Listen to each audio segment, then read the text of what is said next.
des secteurs productifs.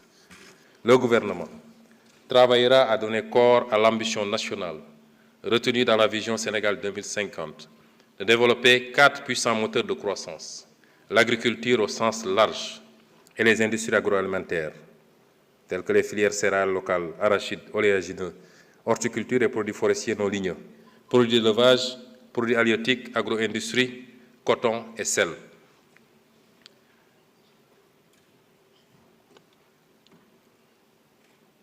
Deuxième levier, les industries extractives, qui regroupent les filières hydrocarbures et pétrochimie, phosphate et engrais, matériaux de construction, fer, métallurgie. Troisième levier, les industries manufacturières, qui regroupent les filières industries pharmaceutiques, cuir, textile, habillement, assemblage, recyclage des déchets. Et enfin, les services à haute valeur ajoutée, qui incluent le tourisme, l'industrie culturelle et créative et le numérique. Dans le domaine agricole, l'urgence est de doter l'agriculteur sénégalais d'un statut rénové qui lui permettra de s'équiper et d'investir à moyen et long terme sur sa parcelle afin d'accroître ses rendements. Il deviendra ainsi un vrai entrepreneur. Parallèlement, l'aménagement du territoire dans les 8 pôles territoires du référentiel Sénégal 2050 et la réforme foncière permettront aux agriculteurs sénégalais d'avoir la propriété de leurs terres et de pouvoir entrer en joint venture avec des investisseurs privés pour leur valorisation. Nous soutiendrons également la création des coopératives agricoles communautaires pour structurer les agriculteurs et favoriser leur accès aux formations, aux intrants, aux équipements, aux services agricoles, aux infrastructures de transformation et aux marchés. Nous mettrons en place dans chaque pôle territoire un institut régional des métiers de l'agriculture, de l'alimentation et des géosciences, qui aura pour rôle de fournir des formations spécialisées pour les producteurs, les techniciens et entrepreneurs agricoles en formation initiale ou à travers les coopératives. Nous érigerons concomitamment dans les pôles des agritech labs et des fermes écoles destinées à diffuser des pratiques agricoles modernes et à promouvoir des solutions technologiques adaptées. La politique d'infrastructure agricole et de mécanisation sera élargie.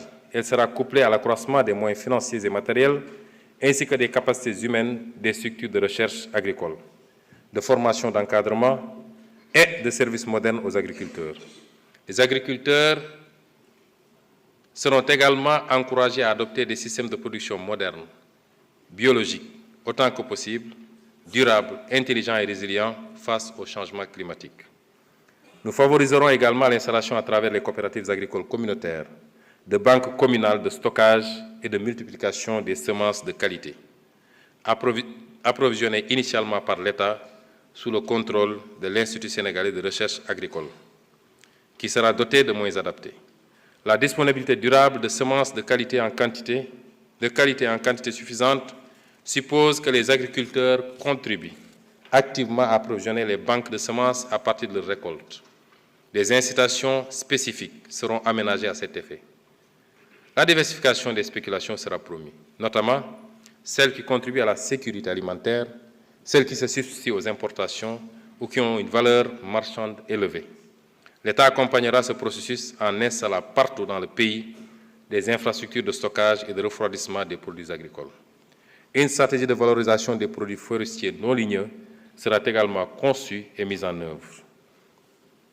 La lutte contre les ravageurs sera intensifiée en développant des activités proactives de prévention et en dotant chaque arrondissement rural du pays de capacités autonomes de lutte, les voitures, produits phytosanitaires, etc., mises à disposition des communes et des villages sous la coordination du sous-préfet de l'arrondissement.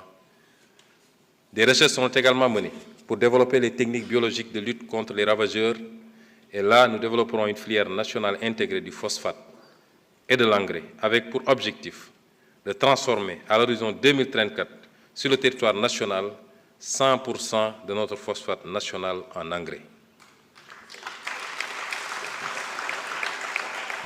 D'ores et déjà, les industries de phosphate existantes devront se mettre à niveau afin d'atteindre progressivement l'objectif de 100% de transformation en engrais, en ciblant un taux intermédiaire de 50% en 2029. Parallèlement, nous travaillerons à la mise en place, au nord du pays, d'un grand groupe industriel pour la production d'engrais customisés, capable de servir les marchés nationaux et régionaux en engrais de haute qualité et qui deviendra ainsi une grande multinationale sénégalaise et un champion industriel national. Nous encouragerons également la création de petites unités d'engrais sur mesure au niveau des terroirs. La maîtrise de l'eau sera améliorée en augmentant les surfaces aménagées autour des fleuves et en promouvant la petite irrigation par mini-forage ou par moyen de stockage d'eau de pluie. Notre objectif étant d'arriver à l'horizon 2029 à irriguer au moins 15% de nos superficies cultivées et de pouvoir ainsi atteindre le taux cible de 50% à l'horizon 2050. Cette option d'une agriculture irriguée nous permettra de réduire fortement le sous-emploi en milieu rural et d'offrir une occupation et des revenus permanents aux acteurs du monde rural. En matière d'élevage, le gouvernement appuiera la mise sur pied d'organisations d'éleveurs dans les pôles à vocation agro-silvopastorale. La filière sera modernisée pour le développement de fermes à haut rendement dédiées à l'élevage intensif et à la satisfaction de la demande nationale en lait et en produits laitiers. La production de fourrage et les services d'appoint, comme l'insémination artificielle et la santé animale, seront promus. Nous veillerons à moderniser le suivi des cheptels grâce à des moyens digitaux pour prévenir le surpâturage et lutter contre le vol de bétail. Nous veillerons également à la remise en état des réserves sylvopastorales du type du ranch Djibo-Leitika à Doli. Et nous développerons de nouvelles infrastructures d'abattage, de stockage, de traitement et d'emballage des produits d'élevage aux normes internationales de qualité et de sécurité sanitaire. La loi d'orientation sylvopastorale, en cours de révision, propose une batterie de réformes afin de produire une nouvelle dynamique dans l'exploitation des systèmes agraires, forestières, piscicoles et pastorales. S'agissant de la pêche et de l'aquaculture, la politique de pêche durable sera appliquée dans toutes ses dimensions et des mesures conservatoires seront prises contre la pêche illégale ou la surexploitation des petits pélagiques. Les capacités du pays en surveillance maritime et fluviale seront renforcées à cette fin. L'activité des usines de farine et d'huile de poisson sera mise encadrée. Des points de débarquement modernes et équipés seront aménagés sur l'ensemble du littoral en complément du renforcement des services d'appui, des chaînes de valeur et de promotion des activités de conditionnement et de transformation pour moderniser la pêche artisanale. Les accords de pêche préserveront les intérêts de l'État et ceux de nos pêcheurs. C'est dans ce cadre que s'inscrit la décision du gouvernement de ne pas renouveler les accords de pêche avec l'Union européenne à son terme. L'aquaculture sera activement développée en zone rurale, en faisant une activité complémentaire de choix pour les paysans, ainsi qu'un moyen d'approvisionnement en poissons frais et de qualité pour toutes les populations du pays. Dans le domaine de l'industrie, le principal enjeu est de doter notre pays d'un tissu industriel densifié et harmonieusement réparti sur le territoire, apte à bien positionner les produits et services made in Sénégal dans l'ensemble continental africain. L'industrialisation est un processus long et difficile, mais nous y parviendrons avec méthode, par le biais des filières agro-industrielles, des industries extractives, des industries manufacturières, ciblant les produits textiles, d'habillement et du cuir, ou le montage local de produits industriels de consommation courante, des matériaux de construction et des industries de services à haute valeur ajoutée. Pour chacune de ces filières, nous mettrons en place une stratégie dédiée en l'accompagnant d'incitations financières et fiscales en donnant la priorité aux activités créatrices de nombreux emplois. Les agropoles, véritables moteurs du développement agro-industriel, joueront un rôle central en facilitant, grâce à l'intermédiation des coopératives, l'accès des producteurs agricoles aux agrégateurs et aux industries de transformation, en rapprochant physiquement les zones de production des unités de transformation. Ils permettront de réduire les pertes post-récolte, d'améliorer la visibilité sur les stocks et d'optimiser la gestion des volumes de production. Ces infrastructures intégrées deviendront également des vecteurs d'innovation technologique. Des plateformes d'accélération industrielle et les domaines industriels seront érigés dans les différents pôles territoriaux en mettant en valeur les potentialités en ressources. Après avoir entamé la production de pétrole, notre pays va entrer en plein ère de production du gaz à partir de 2025. Notre ambition est de maximiser l'impact local des hydrocarbures et d'en faire une locomotive de la diversification économique. Le Fonds de stabilisation et le Fonds intergénérationnel feront l'objet d'une gestion rigoureuse. Nous veillerons concomitamment à prévenir et à réduire les impacts potentiellement négatifs de ce secteur sur l'environnement et sur le développement des autres secteurs de l'économie, notamment la pêche.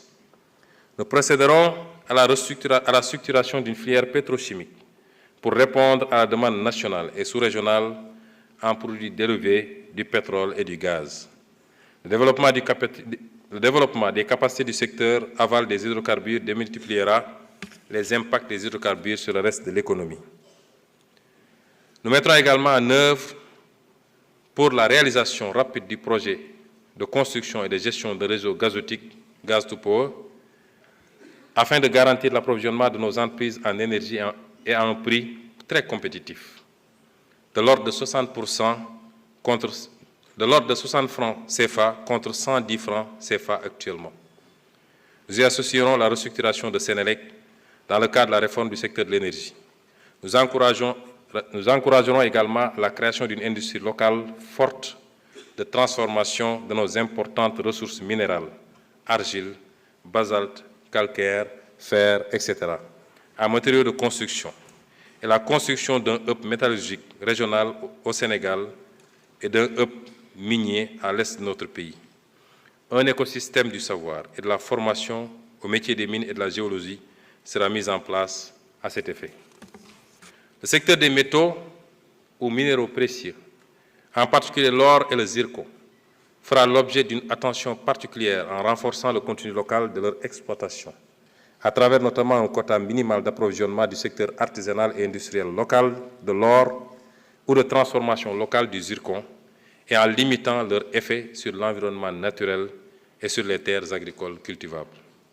Nous engagerons sans faiblesse aucune l'évaluation des contrats et pratiques en place dans les secteurs des hydrocarbures et des mines, afin de corriger ce qui doit l'être sans tarder, en ayant comme seul souci que l'intérêt suprême du peuple sénégalais. De la même manière, nous nous attellerons à la revue et à la mise à jour de la politique et de la réglementation dans ces deux secteurs. S'agissant du commerce, le gouvernement appuiera l'édification de grands complexes commerciaux modernes dans les pôles au même titre que la modernisation et l'extension des marchés de proximité dans les communes. Le dialogue sera renforcé entre le gouvernement et les associations de commerçants pour faciliter l'accès de ces derniers aux informations à la fois sur les marchés étrangers et sur les produits disponibles auprès des industriels locaux. Le secteur informel sera encouragé à utiliser l'outil digital grâce à un package d'avantages portant entre autres sur la facilitation de l'accès au financement public et la simplification des procédures administratives. Dans un autre registre, le gouvernement s'activera à faire émerger des services à forte valeur ajoutée comme le tourisme et les services, les industries culturelles et créatives et les services numériques. Concernant le tourisme, les priorités consistent à améliorer l'accessibilité de la destination Sénégal en faisant de l'aéroport international Blaise Diagne un véritable hub aéroportuaire africain et la diversification de notre offre touristique. S'agissant des industries culturelles et créatives, nous accompagnerons les travailleurs de ces filières dans la production et dans la distribution nationale et mondiale de leurs produits, contribuant ainsi au rayonnement international de la culture sénégalaise. Dans le même temps, nous veillerons à promouvoir la vitalité de la culture sénégalaise, la conservation du patrimoine matériel et immatériel et la mise en valeur des savoirs traditionnels. Des espaces culturels seront érigés dans les régions, les départements et les communes, et ils constitueront des lieux d'expression adaptés aux attentes des jeunes et des communautés. Un projet phare concernera la construction d'une maison des archives nationales, d'une bibliothèque nationale et d'un grand musée du patrimoine national. L'éducation culturelle sera intégrée dans les programmes scolaires et soutenue par des initiatives locales pour favoriser la transmission des savoirs et le développement de l'esprit critique chez les jeunes. Les médias joueront un rôle central dans la valorisation du patrimoine, mais aussi dans l'ouverture sur le monde et la perméabilité à l'innovation grâce à un soutien accru à la production de contenus culturels accessibles à tous. Enfin, une attention particulière sera accordée au numérique pour positionner le Sénégal comme un hub technologique en Afrique de l'Ouest. Le gouvernement appuiera le développement d'un écosystème d'acteurs réunissant chercheurs, start-up et industriels pour des investissements dans l'intelligence artificielle, dans le développement de logiciels, dans la cybersécurité, dans l'externalisation des services à haute valeur ajoutée et la gestion des données massives pour offrir des solutions adaptées aux besoins des entreprises. Au total, mon gouvernement a l'ambition de créer les conditions idoines pour hisser le Sénégal parmi les économies les plus compétitives d'Afrique. Cependant, nous ne pourrons réussir ce pari que si nous disposons d'un capital humain de qualité disséminé dans tous les pôles territoriaux. Monsieur le Président de l'Assemblée nationale,